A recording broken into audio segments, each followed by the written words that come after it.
All right, so I wanted to show you guys, this is a new dog that we just got in, and if you can believe it, she's here because she's attacked her owners like really, really hard, like put in the hospital hard. And so a lot of people would struggle to believe that from a sweet-looking golden retriever, but it's true. You know, I've seen the stitches and I've seen the blood. Now, what is she doing it over? She's doing it over resource guarding. And so I wanted to make sure I was getting a video on the website here about resource guarding. Now, I always kind of compare resource guarding to a sickness or an illness. And I don't mean that in a literal sense. You know, she's not ill. There's not like something going on in her head. But when we have a sickness, what do we have? We have a root cause and we have a symptom. And so a lot of folks want to, when they see resource guarding, now resource guarding could be guarding toys and trying to attack over toys or food or even people or doorways. I mean, so resource guarding can be over a lot of resources. I often define a resource as something a dog has to have or something a dog really wants. And so they have to have food, or they really want a treat or whatever. So anyways, those are resources, and a lot of dogs will guard over that. And so she's actually attacked both the husband and the wife at home and really put a hurt on them over, it's been like paper towels, right, Joe? Yeah. And so, like silly things, things that you wouldn't think, but she obviously really, really wants them. And so in any case, I'm not even doing any practice in this video. What I really wanted to get across is show, kind of walk you through the process of what we do. Because, if what a lot of people want to do is they just want to treat the symptom. And they want to say, okay, when the dog is being bad, what should we do? Should we correct the dog or whatever? Or should we try to offer the dog a treat instead of being resource guarding or whatever? And so a lot of trainers are going to approach it from the symptom part. What do we do in that moment when the dog is starting to be aggressive or is being aggressive?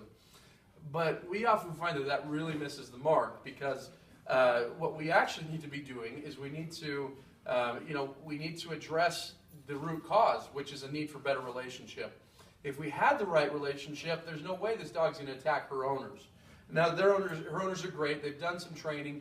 But what we really need to do is get a very high level of obedience, because when we do that, when we get that high level of obedience, what we start to see is that the dog becomes much more respectful. Because if she lies down instead of barking at the door, because she also likes to bark at the door like a lot of dogs, and so if she lies down and stays when somebody rings the doorbell, it means she's putting the owner's will first. If she heels instead of pulling, because she pulls, she's putting the owner's will first. If she comes when called instead of chasing off, because she's done that, she's got out in the neighborhood and won't come.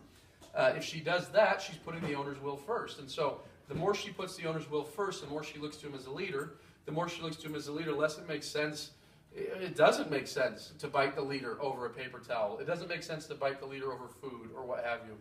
And so, will we address the symptom? Absolutely. I always think that the best course of action, in treating an illness, and I'm not a doctor, but is to address the root cause and also address the symptom. And so we will address the symptom, but not for a while. Hopefully, we'll get to, show some video of that later on.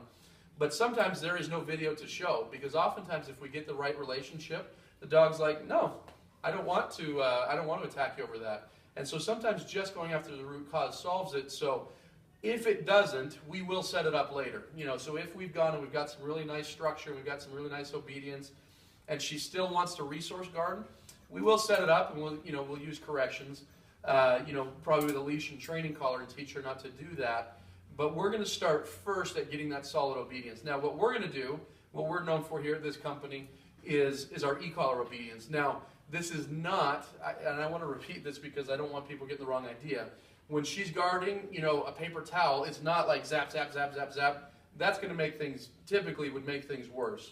What this is for is we're going to use a low-level stimulation, and what we're looking for is something that she just kind of barely feels. Something that she just kind of recognizes maybe it's a little bit itchy. And we're going to use that to teach her how to come. We're going to use that to teach her how to stay. We're going to use that to teach her how to heal.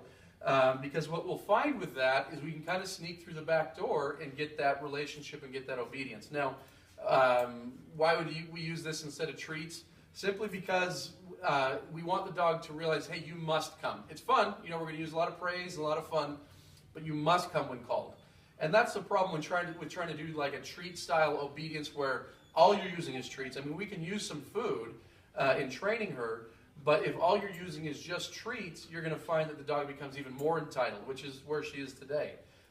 It's hard to believe that this little sweetheart would ever attack somebody, but But in any case, so we're going to use e-collar obedience with a stabilized approach to training. We're going to use a lot of positive motivation, and we counter that, with just slight stimulation here. Teach her how to come, teach her how to heal, teach her how to stay at high levels, because once we're there, that's most of our battle. So like I say, there might be follow-up videos to this one if we need to kind of correct the resource guarding.